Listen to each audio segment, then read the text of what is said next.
Hey guys, welcome back. It's Thursday, the 19th of April, and I'm putting together, I'm working on these Marines, trying to get this stuff squared away. So I'm working on companies, and I'm putting everything together, and I got these old RT stuff, and I'm trying to make a full company of the RT stuff. So right now I've got these guys here, which tactical squads. So I got command squad, tactical squads, missing 2 Marines here. I have these guys over here, a couple of bikes. So that's the old RT stuff with a Land Raider. Haven't even touched Space Wolves yet.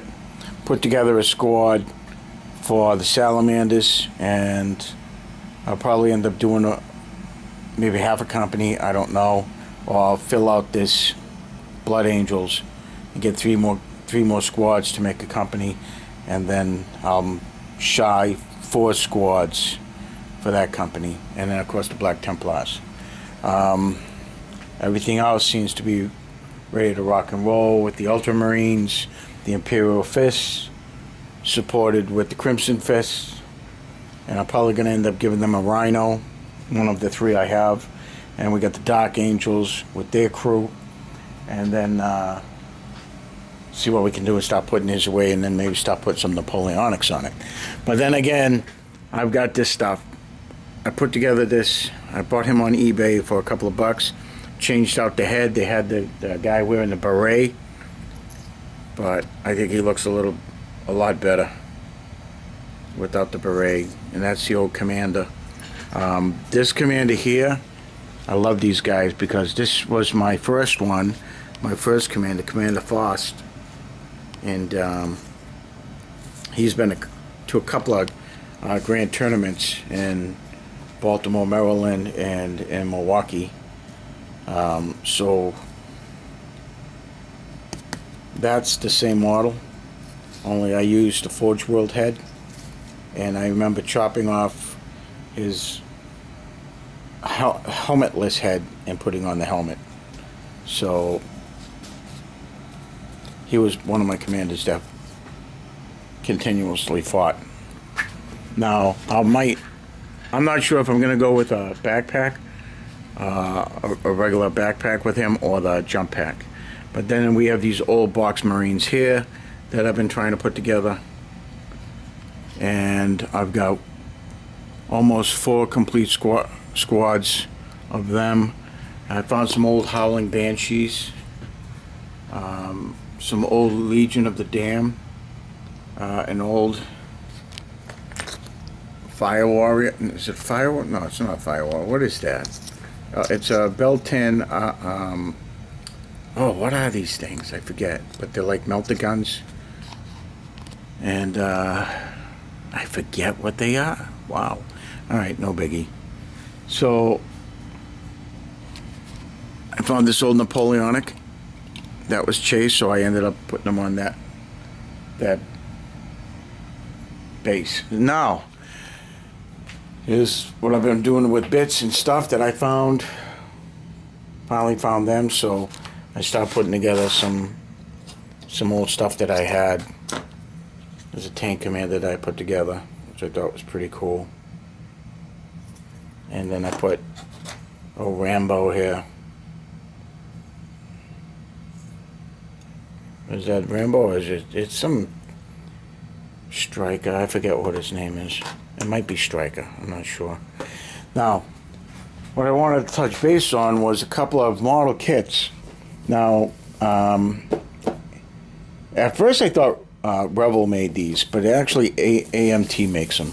And I broke out my old Rebel model kit books, monogram models, and now these books are by Thomas Graham, and if you like models, these are really cool books. This one's Monogram Models by Thomas Graham. It's a Schiffer book for collectors with price guide. $29. I'm not sure if I paid the full cost for that, but I ended up picking it. And this is, if you're a scale model, it has cars, it has the history of Monogram, how they started out, the kits they have.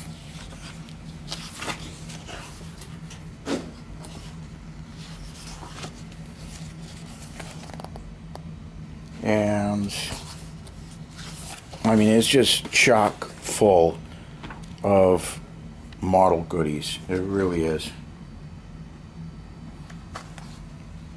It has everything. If you like cars, trucks, look at Rambo, Final Countdown. Remember that movie? The old sailing ships, the Wisconsin Phantoms,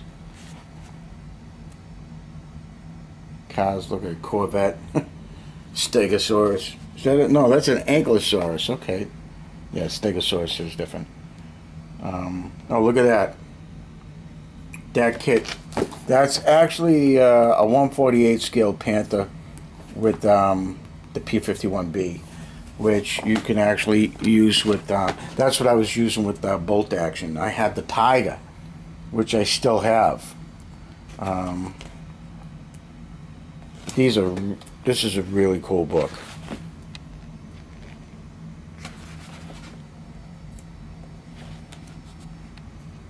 Look at that. A radio controlled.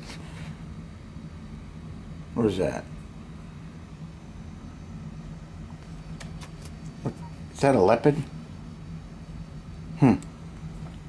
Look at remember those? The old Monogram, what was it, 1/32 scale tanks and armored vehicles?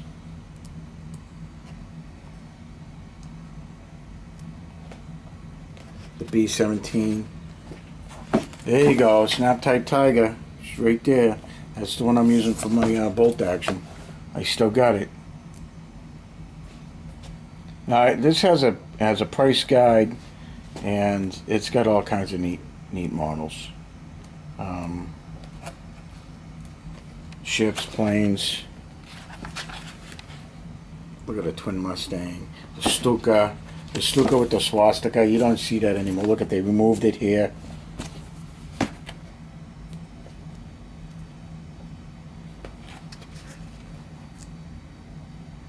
Yeah, it's just a cool book. Oh man, look at those. Remember those tanks?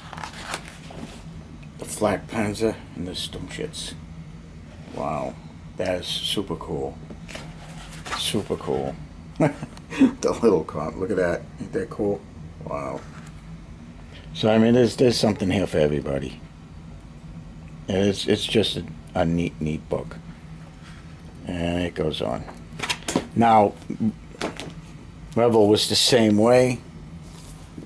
This is another just oodles and oodles of models. And this book is same thing, same guy, Thomas Graham, Schaefer, and this is the third edition, not $29, and it's remembering Revel model kits. And I mean, it's got all kinds of neat stuff. Now, what happened was I was just curious, and I wanted to look at that. The box artwork is fantastic on these things too. But it's very similar to the Monogram Models one. But it's definitely a cool book. If you like building models, I suggest picking up these two books because they are really super cool. Now, I loved the sci-fi stuff, and I really like these. And I had this one when I was a kid, and I could never find this one. Now, with these two models, they're 1/500 scale styrene kits.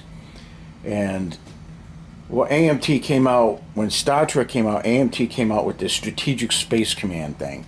This was the Galactic Cruiser. and this came out later. So the original Galactic Cruiser came out in 1968. So between 67, 68, they came out with the Galactic Cruiser. Now the Galactic Cruiser was designed by Matt Jeffries, and Matt Jeffries, if you know anything about Star Trek, is the designer for the Star Trek. Most of all your gadgets and gizmos and spaceships on Star Trek, the original series, was actually done by Matt Jeffries and crew. So AMT was looking to cash in on the sci-fi stuff, and they came up with this Leif Erickson, so the Viking Explorer. Now what happens is, if you look at the Botany Bay in the original series of Star Trek, you'll see that it has the same type of conning tower and almost the same design. So this ship never made it to any of the Star Trek movies, serials, or animation series. So now, when I was a kid, I loved this ship, but the thing is commercially it was a disaster. So the Strategic Space Command didn't take off. It ended up just, floundering, and that was it, and never saw it again. But in 1976, they did this UFO glow-in-the-dark ship, which is what I picked up when I was a kid. These, of course, are not the originals. These are remakes. These are what was it? What's the name of the? What the hell's the name? Something 2, Code 2, or what the hell? I can't remember the name. Well, between 2010, 2011, so there was another release of the Leif Erickson. Round 2 did the release of the Erickson models. Now, the molds were actually lost on this one, I think, and they found them in about 2008. They found them, and you know what I need to do? Oh my God! The original one had a record, and I'll probably, if I can find, I'll grab my laptop and get that and play the sounds for you, and I'll add it to the part 2 of this, and then we'll see. So let me do a little bit of research, and then what we'll do is we will open up these boxes. I'm going to go get my laptop. I'm going to end this now. I'm going to go get the laptop. I'm going to see if I can find that paper record, a recording of it, and I'll play it while I'm opening it up. All right, guys, so in a few, I'll be back, and we'll just take a little trip down memory lane in this model building thing. All right, man, be good, and I'll see you in part 2. Ciao.